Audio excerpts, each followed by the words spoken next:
Good evening students. जैसा कि आपको पता है कि बिहार विद्यालय परीक्षा समिति द्वारा आगामी फरवरी में वर्ग 12वीं की परीक्षा ली जा रही है और मैं उसी परीक्षा से संबंधित विषय समाजशास्त्र के महत्वपूर्ण शीर्षकों पर आपसे चर्चा करने जा रहा हूँ। आप हमारे चैनल को लाइक एवं सब्सक्राइब अवश्य करें। और आज मैं आपके समझ नातेदारी के बारे में बताना चाह रहा हूँ।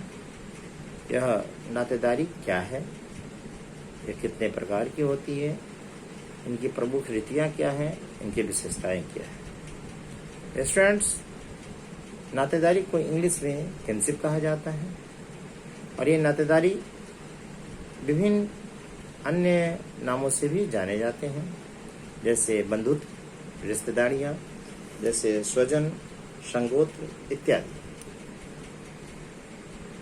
और स्टूडेंट्स, हम ये भी जानते हैं कि मानव एक सामाजिक प्राणी है और वह जन्म से मृत्यु तक अनेक व्यक्तियों से घिरा होता है, अर्थात उसका संबंध अनेक व्यक्तियों से होता है, परंतु इनमें से उसका सर्वाधिक महत्वपूर्ण संबंध अपने नातेदारों से होता है, जो वैवाहिक रूप से बंधन के तहत उनका नातेदार बनते हैं या रक्त संबंधी होते हैं या परिवार के आधार पर वो आपस में संबंधित होते हैं।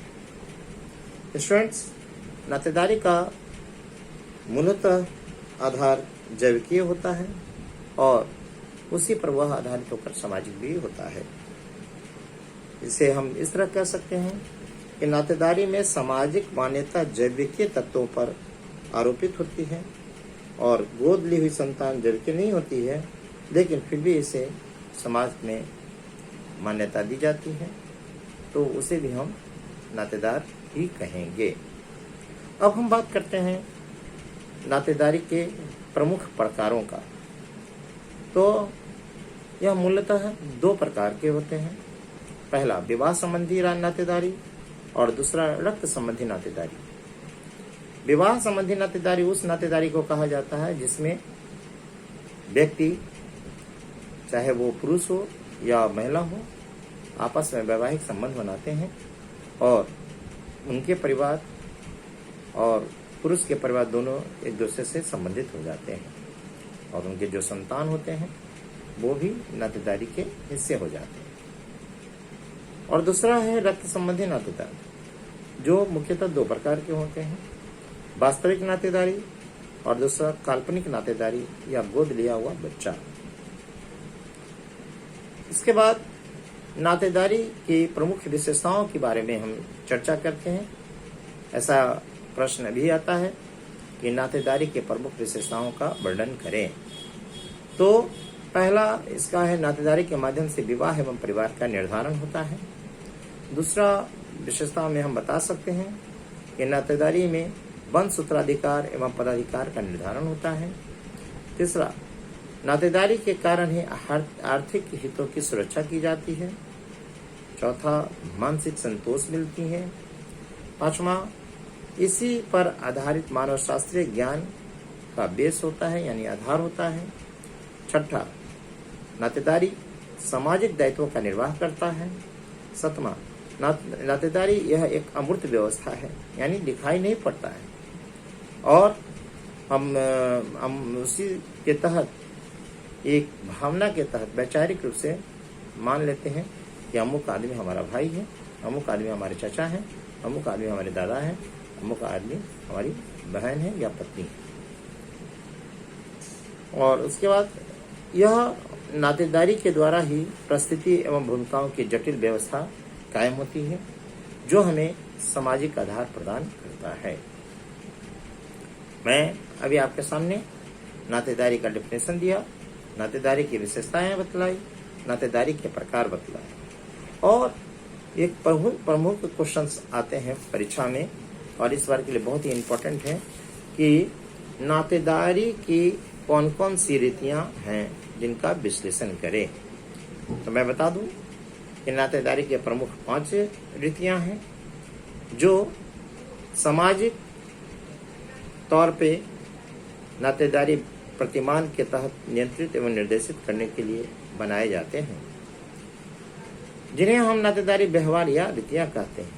इन रीतियों के द्वारा व्यक्ति को यह समझाया जाता है कि वह किसके साथ घनिष्ठतापूर्ण व्यवहार करे और किससे दूरी बनाए रखे। कहने का तात्पर्य है कि नातेदारी में जितनी भी रीतियां हैं सभी की अपनी मर्यादाएं हैं और यह समाज के द्वारा व्यवहारिक रूप से बनाए गए प्रतिमानों के आधार पर नियंत्रित एवं निर्देशित की जाती है। नातेदारी की प्रथम रीतियों में मैं परिहार की बात करता हूं। परिहार नातेदारी का वह व्यवस्था है जिसमें दो परस्पर संबंधी आमने सामने की स्थिति में प्रत्यक्ष रूप से व्यवहार करने से बचते हैं। कहने का तात्पर्य है कि परिहार ऐसा रीति है जिसमें दो संबंधी आमने सामने प्रत्यक्ष रूप से बात नहीं करते हैं, अर्थात वो पर्दा में रहकर बात करते हैं या अपनी अपनी मर्यादाओं को कायम करके बात करते हैं। इसमें ससुर और पुत्रवधू हो सकते हैं, सास और दामाद हो सकते हैं या ज्येष्ठ और भावज हो सकते हैं, जिसमें यह संभवतः प्रयास किया जाता है कि ये लोग आपस में प्रत्यक्ष रूप से बात न करें और वाद विवाद से दूर रहें। अब दूसरा है परिहार संबंध, जिसे आप जोकिंग रिलेशन भी कहते हैं। नातेदारी व्यवस्था में परिहार संबंधों के विपरीत प्रकृति के होते हैं। कहने का तात्पर्य है क्या यह जो रीति हैं इसमें विशेष रूप से हंसी मजाक और छेड़छाड़ एवं अश्लील व भद्दे मजाक किए जाते हैं। यहाँ तक कि कभी कभी इसकी सीमाएं यौन नैतिकता के नियमों में भी शिथिलता कर देती है।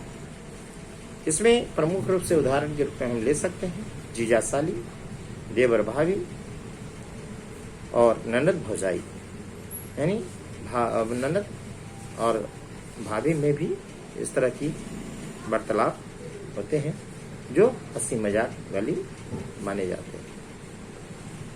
स्टूडेंट्स, तीसरा रीति है माध्यमिक संबोधन और यह नातेदारी की तीसरी प्रमुख रीतियां हैं जिसमें संबंधी आपस में एक दूसरे का नाम ना लेकर वह सार्वजनिक नाम लेते हैं या उनके बदले में अपने बेटा या बेटी का नाम लेकर उन्हें पुकारते हैं। यह रिश्ता पति पत्नी के बीच में ज्यादा प्रमुखता से पाई जाती है।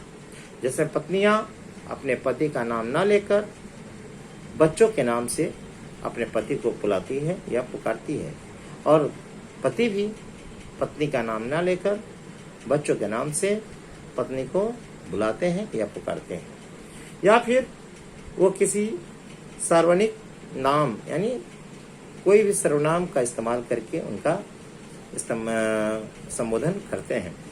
जैसे ए जी, कहिए जी, सुनिए जी, या सोहन के पापा, मोहन के पापा, इस तरह से कह के वो संबोधन करते हैं। चौथा है मातुल्य रिश्तेदारी का चौथा रीति है मातुल्य। इसमें नातेदारी व्यवस्था में मातुल्य संबंधों का प्रचलन मात्र सत्तात्मक परिवारों में पाया जाता है। इस प्रकार के संबंध में सभी पुरुष नातेदार में मामा सर्वोपरि माने जाते हैं और यही कारण है कि मात्र सत्तात्मक समाजों में बच्चे अपने पिता के बजाय मामा से अधिक लगाव रखते हैं और मामा को अधिक सम्मान और महत्व प्रदान करते हैं।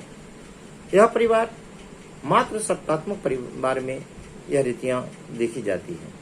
ऐसा परिवार जहां माता का सत्ता होता है, यह परिवार माता के नाम से जाना जाता है। खासकर यह परिवार उस स्थिति में बनती है जब कोई महिलाएं अपने मैके में रहकर अपने बच्चों का परवरिश करती है या वहीं पर आजीवन बस जाती है, तो वहां पर उनके पति का महत्व थोड़ा कम हो जाता है और बदले में उनके भाई का महत्व अर्थात बच्चों के मामा का महत्व ज्यादा बढ़ जाता है। तो इस तरह की रीतियों को मातुल्य परिवार कहा जाता है, या मातुल्य रिश्तेदारी कहा जाता है। और लास्ट है प्रीत सर्वश्रेय। ऐसे समाज में नातेदारी व्यवस्था के अंतर्गत पिता की बहन का महत्व अर्थात बुआ या फुआ का महत्व ज्यादा होता है, और वहाँ जो बुआ या फुआ है यानी पिता की बहन को ज्यादा महत्व दिया जाता है।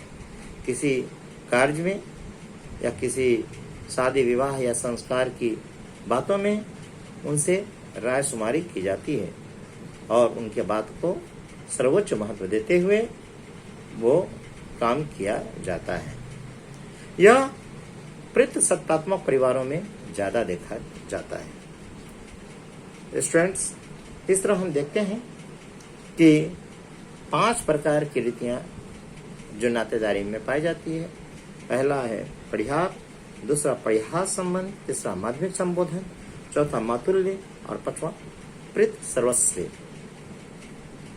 अब हम नातेदारी की अन्य श्रेणियों की व्याख्या कर लें कम शब्दों में कि नातेदारी की 3 प्रकारें होती हैं: प्राथमिक नातेदारी, द्वितीयक नातेदारी और तृतीयक नातेदारी।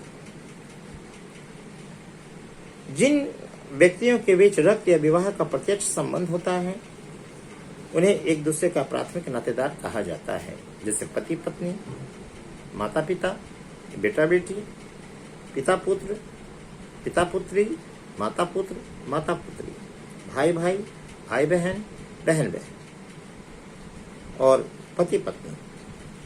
यह सभी एक दूसरे के प्राथमिक नातेदार हैं।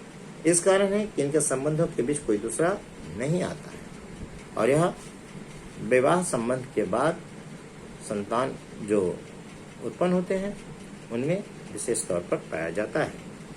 और दूसरा है द्वितीयक नातेदारी, जिसे सेकेंडरी रिलेशनशिप भी कहा जाता है। जो व्यक्ति हमारे प्राथमिक नातेदार के प्राथमिक संबंधी होते हैं वे हमारे द्वितीयक नातेदार हो जाते हैं। जैसे पिता से जन्म मिलने के कारण पिता हमारे प्राथमिक नातेदार हैं, जबकि पिता के भाई हमारे द्वितीयक नातेदार हैं, क्योंकि हमारे पिता के वह प्राथमिक नातेदार हैं।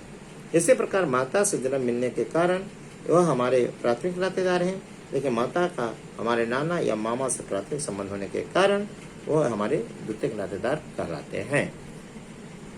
स्टूडेंट्स, इसके बाद तृतीय नातेदारी की बात आती है। हमारे द्वितीयक नातेदारों के प्राथमिक संबंधियों को हम अपना तृतीयक नातेदार कहते हैं। जैसे अपने पिता और माता की सगी बहनें हमारी द्वितीयक नातेदार होंगी, जबकि उनके सभी बच्चों से हमारे संबंध तृतीयक नातेदारी के अंतर्गत आएंगे। इस प्रकार सभी फुफेरे, मौसेरे, चचेरे, ममेरे भाई बहन एक दूसरे के तृतीयक नातेदार कहलाते हैं।